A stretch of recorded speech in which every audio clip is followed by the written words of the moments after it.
Welcome to the Backseat Fighter Podcast. Here, my aim is simple. I want to bring back humility and honesty to combat sports media. As the name entails, I'm not a fighter. I've never made that walk, and nor will I ever claim to have done so.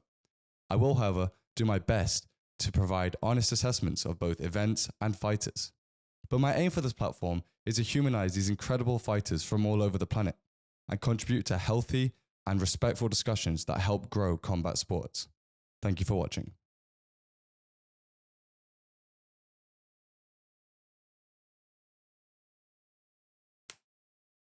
Welcome to episode 1 of the Backseat Fighter Podcast. I'm your host, Charles Binns, and I'm very, very excited to get to talk about what we have in store today.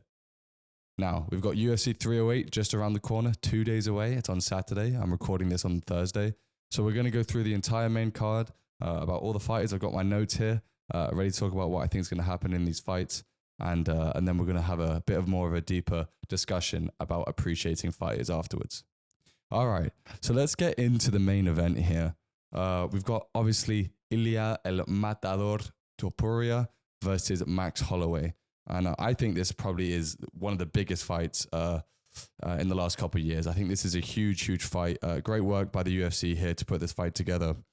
You've got Max Holloway coming off that UFC 300 performance where he absolutely decimated Justin Gaethje. And, the knockout was probably the craziest highlight of all time that I've ever seen watching live on a UFC pay-per-view. But more than anything, I mean, that performance from start to finish, from the opening bell, I mean, everything Max Holloway did, he just looked so comfortable at 155, especially in there with a killer like Justin Gaethje, was the most impressive I've ever been. And obviously you've got Ilia Topuria coming off that knockout of Volk. So let's analyze this fight a little bit. I'm going to just go through some points that I've written down here. Max obviously is a UFC legend. I mean, I've got him on the poster over here. I absolutely love him. But I'm just going to go through his strengths here, I think. We know Max is a cardio machine, especially in his earlier days. He was just a cardio machine. The level of volume that he could produce, the amount of significant strides landed, the amount of records he has in that statistic is insane. He's just an absolute beast. And especially in this fight, another relevant point is the fact that he's got one of the most durable chins we've ever seen in MMA. Now, Justin Gaethje did drop him. They didn't count it as an official knockdown, but he did get dropped by Justin Gaethje. And that was the first time in his career, I believe. It was only a flash knockdown. He got straight back up. He wasn't, out of it or anything. He held his legs under him. But yes, so he's got the most durable chin, I think, in the game, in my opinion. And another thing, obviously, he has that highlight where he's fighting Calvin Kattar, and he's saying, I'm the best boxer in the UFC. And he's slipping punches while he's talking to the commentators. Well, you've got to agree with him. He's one of the best boxers in the UFC, at least. And again, that's going to make this a much more entertaining fight. What's really interesting about Max, though, is that he doesn't actually have that long of a reach. I was seeing in an interview recently, I think it was with Demetrius Johnson, Mighty Mouse. And shout out to Mighty Mouse, by the way. Great podcast. And, they were talking about the fact that Max doesn't even have that long of a reach, but his footwork, his boxing is so good that he can get in and out of that range so efficiently, where it looks like he's controlling the range because he is, but he looks like he's controlling the range because he has a long reach, which he doesn't. So yes, he's got great IQ in the boxing with the footwork and with the distance. And but I think more than anything, when you talk about Max Holloway, you're talking about a true BMF. Now, he was a BMF all the way before he won that belt off Justin Gaethje. He is the baddest in the game when it comes to, those last 10 seconds of a fight, pointing down to the ground and getting straight to it, if you know what I mean. Now, Ilia Topuria, I mean, this guy, he claims he's changed the game of mixed martial arts. I think I saw that in a recent episode of Embedded. And, again, you might have to agree with him. He's so well-rounded. He comes from that Greco-Roman wrestling background. But when you look at him, he looks like a fluid boxer. He's probably got the most fluid, the most fluid, cleanest hands in the game right now. And obviously, he's got devastating knockout power. I mean, what really impressed me, to be honest, was his knockout against Volk to win the belt. I was in Mexico City when I saw that. And I kind of had the sense that it was coming. You saw Volk leaning straight back when he was exiting exchanges. And I just thought Ilia was going to land something. And he told Volk in that fight, my turn's coming soon. And well, it did arrive, and it arrived devastatingly. But yes, what impressed me more than that Volk fight was his Jai Herbert performance. Now, early in that fight, Jai Herbert catches him with a head kick, and he was stunned, he got dropped, and he was able to survive. So he showed that champion's heart and resilience very, very early on. But what he did to Jai Herbert, it was devastating. I mean, he lands, I think it's a right hook, the most devastating right hook. And Jai Herbert, I think both of his feet actually came off the floor, and he was just flatlined. He was gone. He was sent to the shadow realm. And it really reminded me actually of Canelo when he knocked out Amir Khan. It was like that level of force, that level of devastation where the man who's been knocked down is, you're actually worried about him. You're worried about his health after that one. So I think Ilia, for me, he's been on a run of crazy performances. He's obviously undefeated. But when it comes to deciding who's actually going to win this fight, I find it very, very difficult. But I'm going to say Max Holloway. And I know I am biased. You can see I'm obviously a big fan of his game. But I think the development in his game, he likes to say that he always had that spinning back kick, and he's always been very well-rounded, which he has. But I think he's taken steps in these last couple months and these last couple fights, rather, where I just think he's gone to a whole new level. I mean, that spinning back kick that he was landing against Justin Gaethje, he spoke about it. Justin Gaethje, when at the end of his exchanges, kind of does this thing where he crouches down, and every time he did that, Max Holloway would throw the spinning back kick and ended up breaking his nose, and that changed the fight. And all credit goes to Max Holloway for that. So I think I'm going to go with Max. I think his chin, the fact that he has a granite chin, is going to help him. I don't think he can take clean shots off Ilia. I don't think any human can, especially at that weight class. And I think Max is going to get it done. I think it's going to be a 5-round war, or Max is going to tire him out and get the finish. But I really think it's going to be a great fight, one of the best fights we've seen in a long time.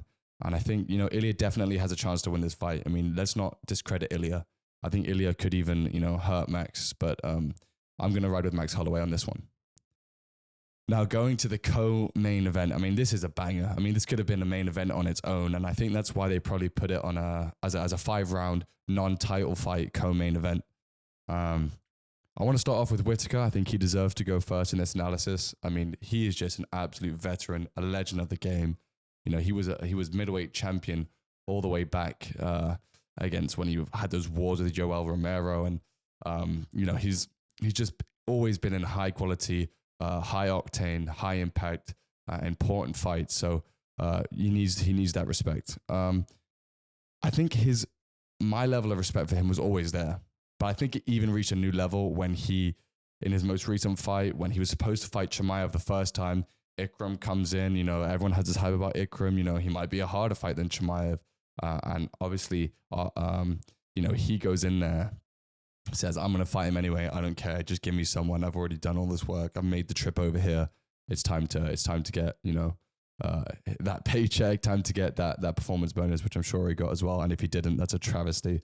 But, I just remember in that fight, he wobbles Ikram, and then I think he kind of blitzes in with a 1-2 high kick that kind of grazes the head of Ikram.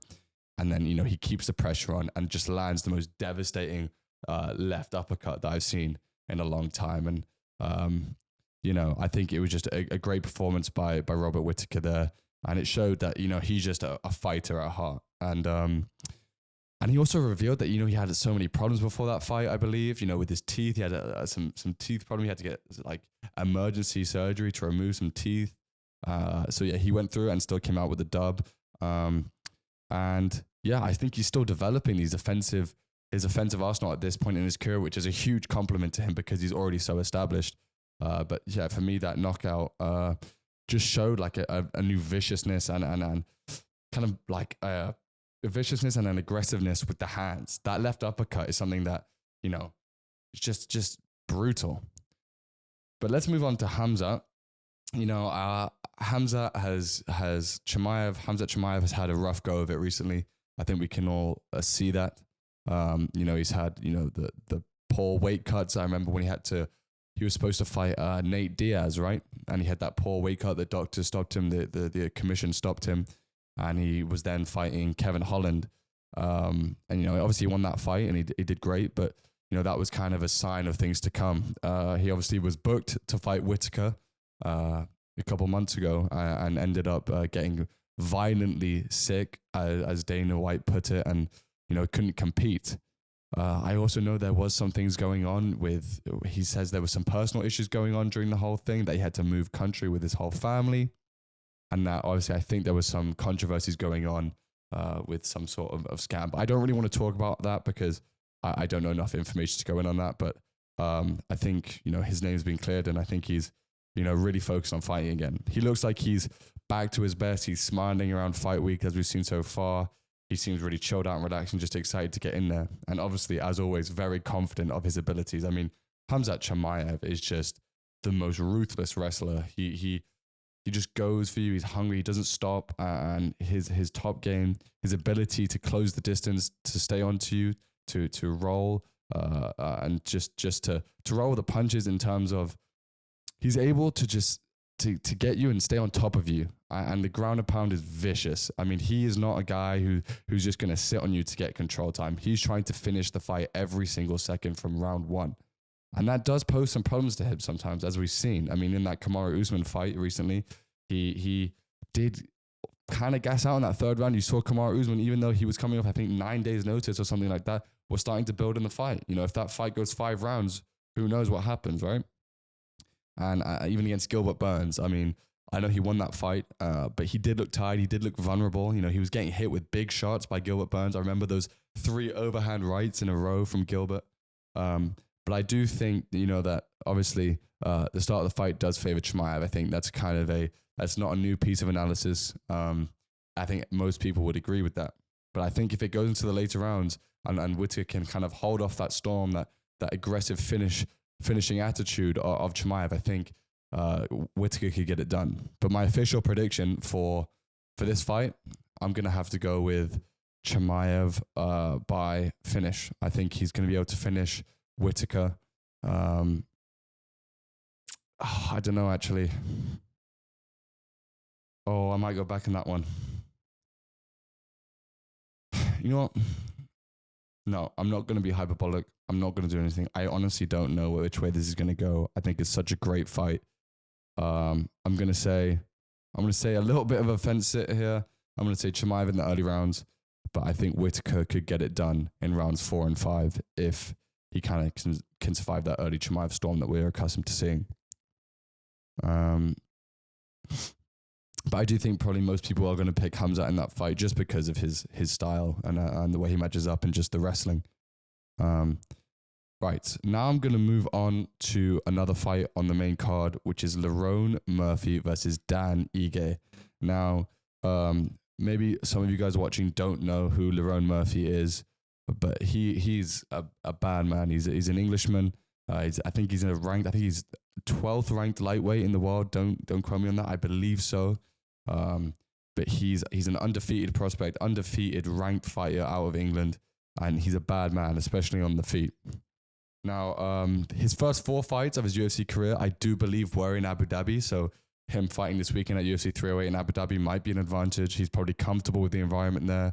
There'll probably be less nerves, less like kind of a window for him to have to settle in. But what I was watching recently was his most recent performance with Edson Barboza. He won a 5-round decision, but, very dominantly. I think it was 49-46, 50-45 on some of the scorecards. Unanimous decision over Barboza. And when I was watching that fight, I just remember thinking about his jab. He really bust up Barboza's face with that jab. And more than anything in that fight, what really showed me that he might probably be, an elite fighter, or is going to be, challenging for those top 10 spots, those top 5 spots, and maybe one day, fighting for a belt is, I don't want to put too much pressure on him, but, he has the heart, he has the resilience. I think in that fight in the first round towards the end, Barboza throws an up kick. He's on the ground, Lerone's trying to get on top of him, trying to throw strikes. Barboza throws an up kick, kind of, I think, sideways. His heel connects with Lerone at the very end of the round. And the composure he showed to go into that second round, third round, and just keep the pressure on and keep the composure, I thought was very, very impressive. And it showed me that, this guy is elite. He's ready for big time fights. Now, I think I just got to. Actually, before I move on, I also watched his fight back with Amir Khani. Now, Amir Khani was able to get him down, but Lerone, kept fighting on the wrestling, showed good takedown defense, showed good grappling defense. And I remember, the end of that fight, Amir Khani goes for, I think, a double leg or a single leg, goes for a takedown. Lerone Murphy sees it coming, throws that knee, connects Amir Khani out. I mean, that is just a highlight that you love to see. You want to see these big time strikers on card. So it's great to have Lerone Murphy on this card, especially against the man who he is fighting, Dan Ige. Now, this is the definition of a real fighter. I mean, we all know recently he took that Diego Lopez fight on 4 hours notice at a catch weight. It was a catch weight, I think of like 165 or something like that. 4 hours notice. He was literally getting a massage and he begged Hunter Campbell for the opportunity to show up to UFC 303. And you know what? He put on a great performance. He obviously lost a fight against Diego Lopez, who's a beast. There's no shame in that. I think he won the 3rd round. And it was a complete moral victory. He put on a great performance, established himself as a beast in this division. And I look back, when I look at all of Dan Ige's fights, I think of the most vicious finish I've seen was the Philly knockout or Philly knockout. Wow. He lands that right hand. He drops Philly to the ground. Philly's done. He's not getting up at all. And he just drops that one extra shot, that follow-up shot on the ground. Just vicious, just mean. And, I think for me, Dan Ige, that power is definitely a factor in this fight. What I also think is a factor in this fight and why I might be giving the edge to Lerone Murphy in this fight, apart from my, I'm going to acknowledge again, the purpose of the channel is to acknowledge my own biases. Obviously, he's an Englishman. I'm, hoping that he wins, especially because he's undefeated. He's a big prospect out of England. We've got good champions coming through at the moment. We've got Tom Aspinall. So we had Leon Edwards, obviously. And we've got great fighters. We've got Paddy Pimblett. We've got, a lot of good English fighters. So I'm hoping Lerone Murphy wins. I'm going to acknowledge that now, but I'm trying to do my best to be fair and honest. But as I was saying, I think why I might be giving the edge to Dan Ige or to Lerone Murphy in this fight against Dan Ige is that I noticed that sometimes when Dan Ige is being attacked by multiple punch combinations or multiple strike combinations, he has a tendency to shell up. I mean, his defense is very, very good. Don't get me wrong. Sometimes he can absorb a couple and just counter straight off absorbing, the end of your strikes.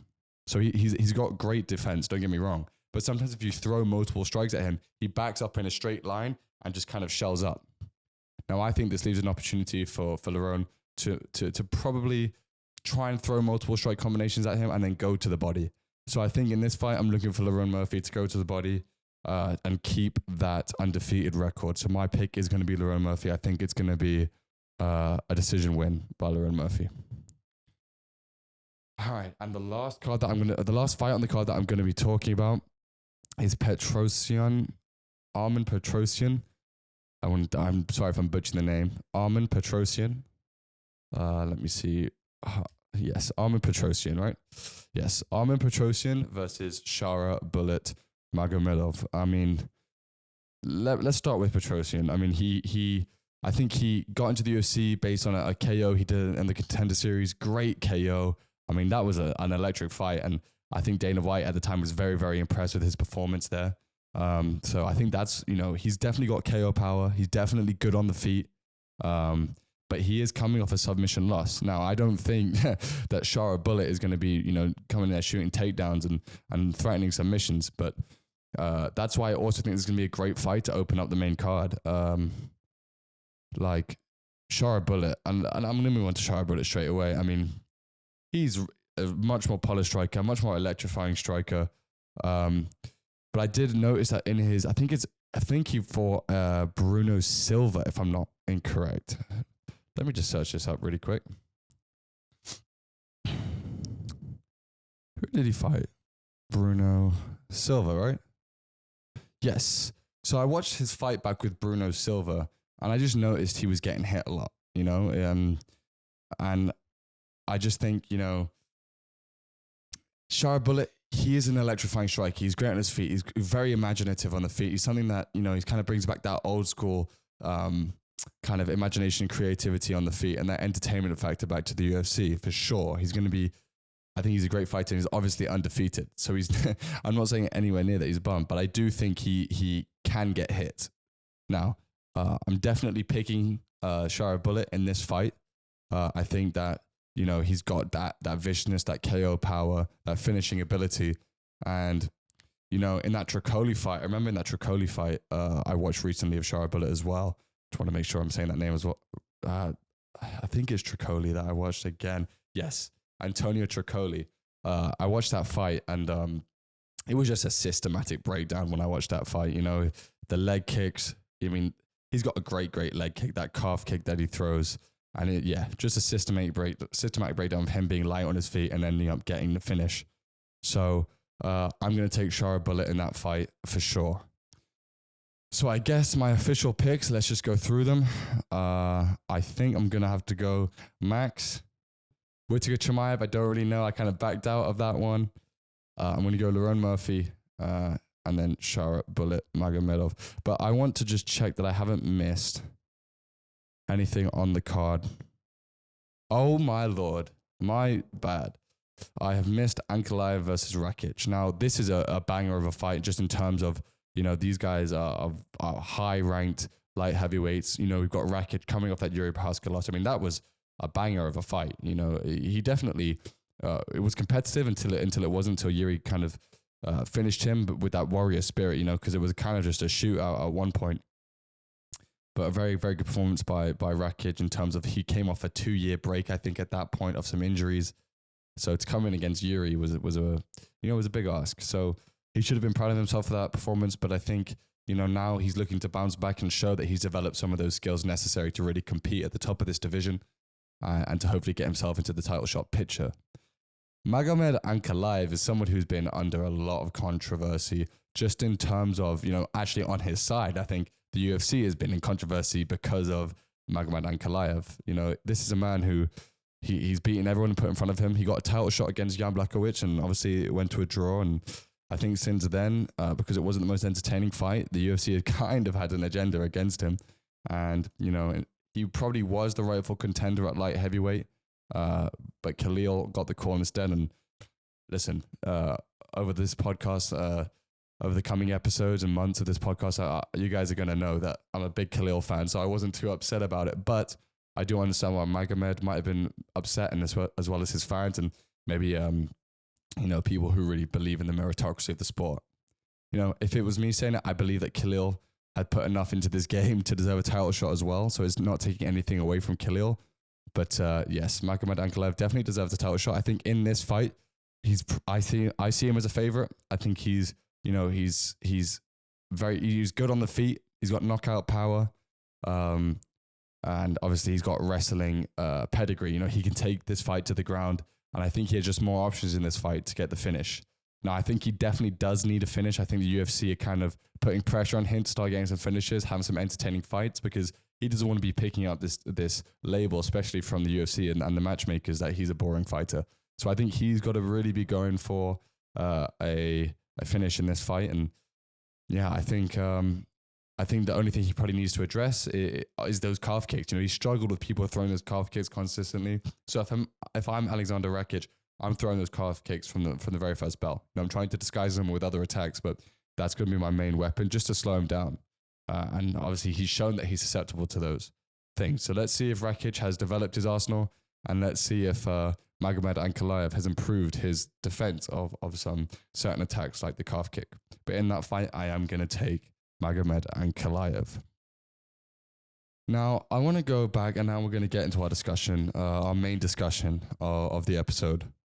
This might be a bit of a short episode because, you know, hopefully we're going to have some interviews on here with some fighters from all around the world. So stay tuned for those in the coming episodes.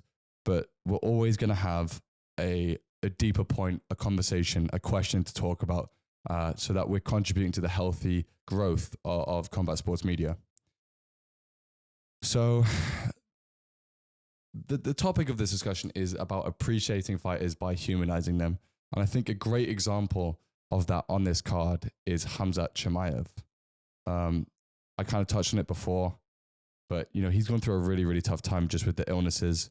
I think, I think he said in an interview recently that his son, I think he's only about 1.5 years old, is having his second surgery for a bad kidney. I don't want to go into any, too personal endeavors. But he has stated there was a lot of emotional turmoil going on in the background.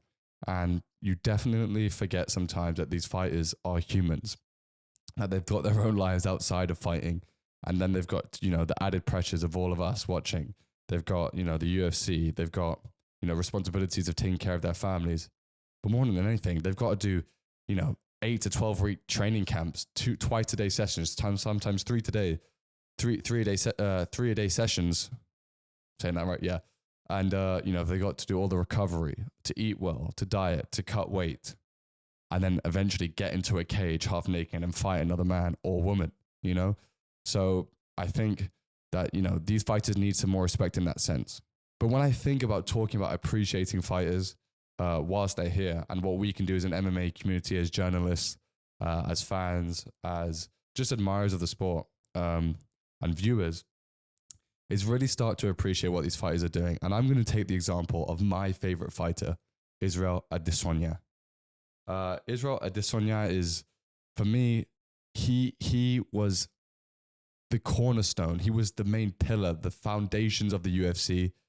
I want to say, he was the pillar that held up the UFC after we kind of lost that superstardom of Conor McGregor.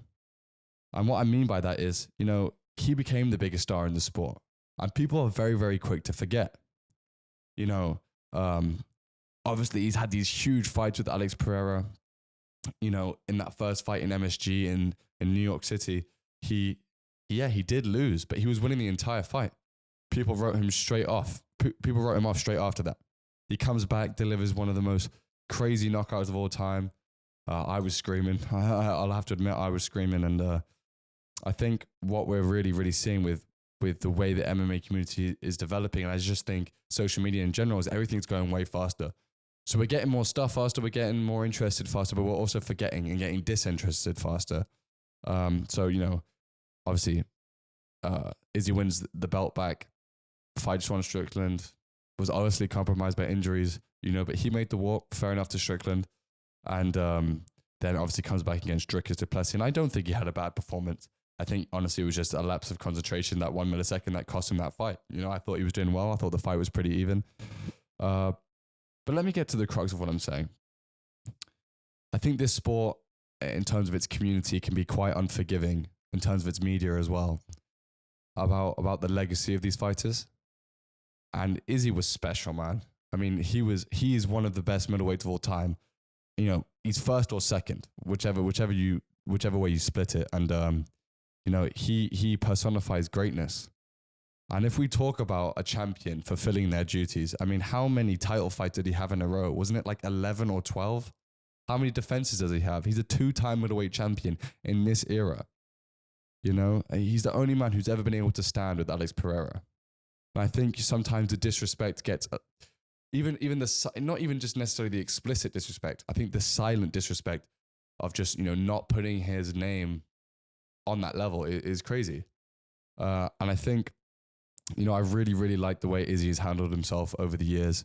I think I just love the way he communicates. I think I became more of a fan of him. Obviously, I love him as a fighter. I love, everything he brings to the table. He's a sniper. He's an expert. The way he's taught me about the intricacies in terms of him talking about his fighting style and watching other fights, talking about the intricacies of footwork, of timing, of rhythm, of offbeat striking, things like that. I really think that, the silence is deafening when it comes to the disrespect on Izzy Adesanya's name. And yeah, honestly, I just want us to really think about that. And it comes down to a bigger discussion as well about, when I talk about humanizing fighters, I think it's really relevant right now because you've obviously got this antitrust case going on with, ex-fighters in the UFC. And you see Brendan Schaub, the former UFC fighter, I think he's around 41 years old now, who's got his own show. And, he was an elite heavyweight back in his time in the UFC. And he was talking about his old training partner, good friend, UFC legend Shane Carwin.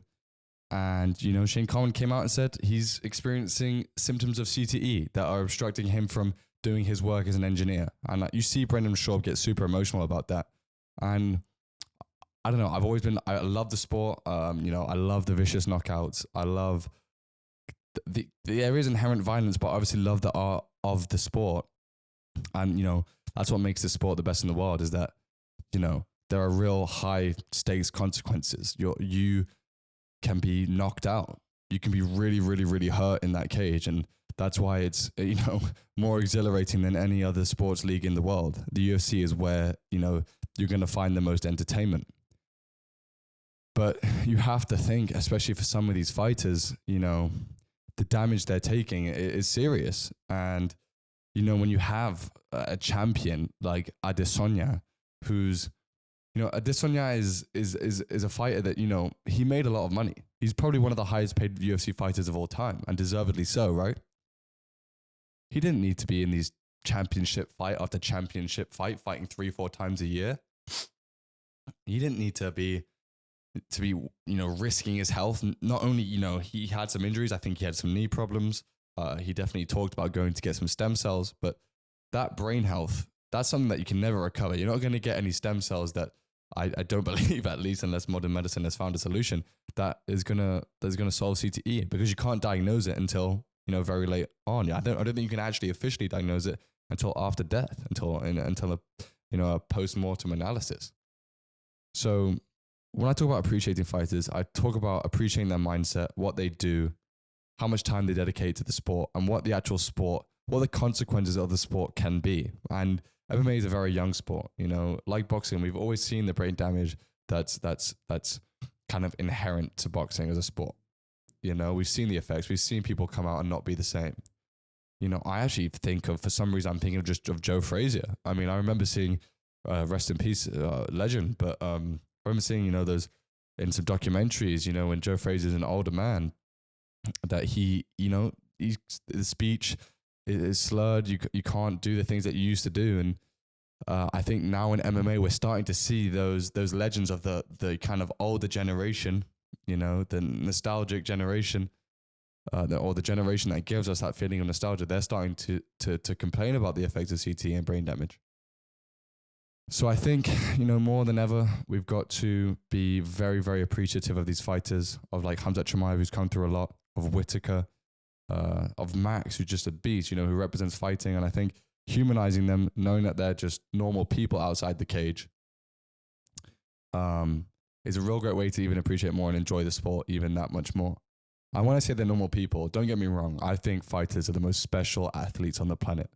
You know, they're way more special, maybe not in some cases athletically, than, you know, a basketball player in the NBA or an American football player in the NFL. But their mindset, what they're willing to do, the risks they take are so much higher than any other sport. The consequences are so much more extreme. And I just think that needs to be respected. I think that's going to wrap it up. If there's any thoughts that you guys have on that discussion, I'd love to hear them in the comments down below.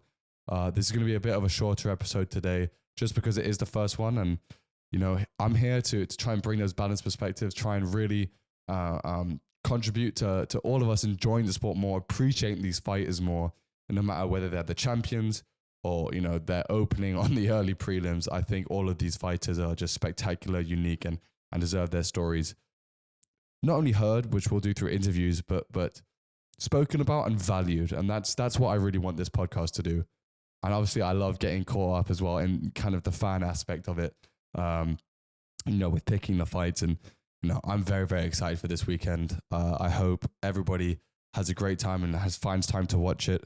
I'm going to be cheering for my favorites, but, you know, out of all of these fights, you know, I just can't wait to see the winner and who they all look on to take next, who they all look to take on next. So, but this is it for me. My name's Charles Binns. Thank you for listening to the first episode of the Backseat Fighter Podcast, and I'll see you next week.